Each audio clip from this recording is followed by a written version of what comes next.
আসসালামু আলাইকুম রহমতুল্লাহি আবরাকাত। শুভ সকাল এভরিওয়ান, কেমন আছেন সবাই? আশা করি নিশ্চয়ই সবাই ভালো আছেন। ইতিমধ্যে আপনাদের মাঝে উপস্থিত হয়েছি মক্কা থেকে। আমি যে মসজিদের খেদমতে আছি, এই মসজিদের ভিতরের দৃশ্যগুলো আপনাদের মাঝে তুলে ধরছি হালকা একটু। ভিতরের পরিবেশটা অত্যন্ত অনেক সুন্দর করেছে, আলহামদুলিল্লাহ, মাশাআল্লাহ। আজকে আমার ছোট্ট একটা মেসেজ থাকবে। এই প্ল্যাটফর্মে বেশ কিছুদিন যাবৎ আমি কাজ করছি। বহু ধরনের, বহু কিসিমের, বহু রূপের মানুষের সাথে পরিচিত হয়েছি। দেশ ও প্রবাস, মিডল ইস্ট, ইউরোপ, মোটামুটি সব জায়গার মানুষের সাথে সুপরিচিত একটা বিষয় লাভ করেছি। অনেকেই দেখেছি মুখে এক কথা, অন্তর আরেক কথা। আবার অনেকের ক্ষেত্রে দেখেছি অন্তর এবং মুখ দুটোটা কথাই মিল আছে। বিশেষ করে ফেসবুক প্ল্যাটফর্মে অনেক ডাক্তার বের হয়ে গেছে। সর্বপ্রথম ফেসবুক মেটাকে ধন্যবাদ জানাই, যারা গাইডলাইনের বাহিরে আছে এদেরকে সাজেস্ট করে নাই। এ বিষয়ে ধন্যবাদ জানাচ্ছি ফেসবুক মেটাকে।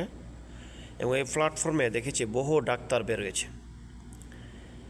আমরা কিছু মানুষ আছি ফেসবুকটাকে এতটা সহজ করেছি, যারা আমরা নতুন আসছি মনে হয় অন্য কারো ভিডিও ইউটিউব থেকে ডাউনলোড করে আপলোড করলেই বুঝে হয়ে যাবে, এতটা সহজ করেছি। আবার কিছু ক্ষেত্রে কিছু মানুষ এতটা কঠিন করেছে, মনে হয় ফেসবুকে আসাটাই বিরাট আকারের এক ভুল হয়ে গেছে।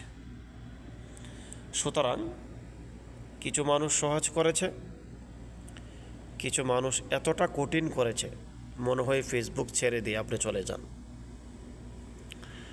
এই প্ল্যাটফর্মে থেকে বহুরূপী মানুষ দেখেছি। এক একজন এক একটা সাজেশন আপনাকে দিবে, এক একজন এক এক রকমভাবে আপনাকে বোঝাবে। আমি মনে করি আপনার ক্ষুদ্র জ্ঞানী, আপনার নিজের জ্ঞানে আপনি ফেসবুকে লেগে থাকুন। এই প্ল্যাটফর্মে থেকে সবাই মোটামুটি দ্রুত সাকসেস হয়েছে। একটাই কারণ, ধৈর্য এবং ভালোবাসা।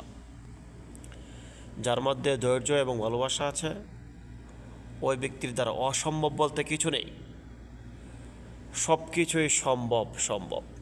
সুতরাং ধৈর্য সহকারে কাজ করুন এবং এই প্ল্যাটফর্মের গাইডলাইন মেনে চলুন। ফেসবুকে আপনাকে দ্রুত ভাইরাল করবে। সুতরাং গাইডলাইন মেনে চলাটা খুবই জরুরি এবং ধৈর্য সহকারে কাজ করা। কে কী বলল, আত্মীয় স্বজন কী বলল, ভাই বারাদার, হিতাকাঙ্ক্ষী শুভাকাঙ্ক্ষী কে কী বলল, এগুলা শোনার মন মানসিকতা বাদ দেন। আপনার গতিতে আপনি এগিয়ে যান, ধৈর্য সহকারে কাজ করুন। কঠিন সময়ে ধৈর্যের ফলাফল আপনি পেয়ে যাবেন ইনশাআল্লাহ। আসসালামু আলাইকুম।